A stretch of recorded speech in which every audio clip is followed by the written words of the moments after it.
Hi friends, welcome to my YouTube channel, Pallaviraj YouTube channel. ಇವತ್ತು ನಾನು ನಿಮಗೆ ಸಿಂಪಲಾಗಿ ಮಾಡುವಂಥ ಟೊಮೊಟೊ ತಿಳಿ ಸಾಂಬಾರು ಯಾವ ರೀತಿ ಮಾಡೋದು ಅಂತ ಹೇಳ್ಕೊಡ್ತೀನಿ. ಫಸ್ಟ್ ನಾನು 4 ಟೊಮೊಟೊನ ಬೇಯಿಸಿ ಸಿಪ್ಪೆ ತೆಗೆದು ಇಟ್ಕೊಂಡಿದ್ದೀನಿ. ಮೊದಲಿಗೆ ನಾನಿಲ್ಲಿ 5ರಿಂದ 6 ಬೆಳ್ಳುಳ್ಳಿನ ಜಜ್ಜಿಟ್ಕೊಂಡಿದ್ದೀನಿ. 4 ಒಣಮೆಣ್ಸಿನ್ಕಾಯಿನ ಇಟ್ಕೊಂಡಿದ್ದೀನಿ. 2 ಈರುಳ್ಳಿನ ಕಟ್ ಮಾಡಿ ಇಟ್ಕೊಂಡಿದ್ದೀನಿ. ಕರಿಬೇವಿನ ಸೊಪ್ಪು ಮತ್ತು ಸ್ವಲ್ಪ ಜೀರಿಗೆನ ಕೊಟ್ಟಿದ್ದೀನಿ. ಮತ್ತು ಕಾಯಿ ತುರಿ, ಸಾಂಬಾರು ಸೊಪ್ಪು, ಸ್ವಲ್ಪ ಹುಣಸೆ ರಸ ತೊಗೊಂಡಿದ್ದೀನಿ.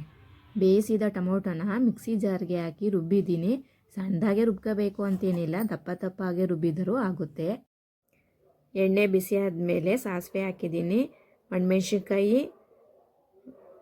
ಸ್ಟವ್ ಕಡಿಮೆ ಮಾಡ್ಕೊಳ್ಳಿ, ಇಲ್ಲ ಸೇದೋಗುತ್ತೆ. ಆಮೇಲೆ ಬೆಳ್ಳುಳ್ಳಿ, ಕರಿಬೇವಿನ ಸೊಪ್ಪು ಕೈ ಆಡಿಸಿ, ಕರಿಬೇವಿನ ಸೊಪ್ಪು ಹಾಕಿದ್ಮೇಲೆ ಕೈ ಆಡಿಸ್ಬಿಟ್ಟು ಆಮೇಲೆ ಈರುಳ್ಳಿ ಹಾಕ್ಕೊಂಡಿದ್ದೀನಿ.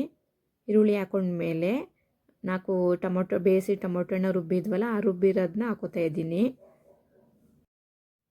ಹಸಿ ವಾಸನೆ ಹೋಗೋವರೆಗೂ ಕೈ ಆಡಿಸ್ತಾನೆ ಇರಿ.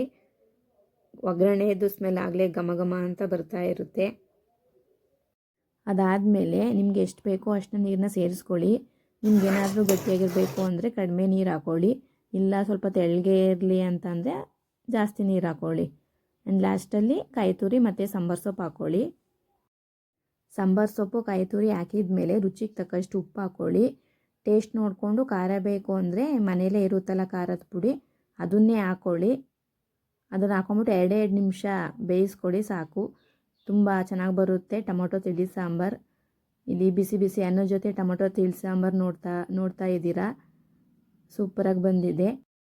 ಇದಾಗಿತ್ತು ನನ್ನ ಇವತ್ತಿನ ಸಾಂಬಾರ್ ವಿಡಿಯೋ. ಇಷ್ಟ ಆಗಿದ್ದರೆ ಲೈಕ್ ಮಾಡಿ, ಶೇರ್ ಮಾಡಿ, ಕಮೆಂಟ್ ಮಾಡಿ. ಧನ್ಯವಾದಗಳು.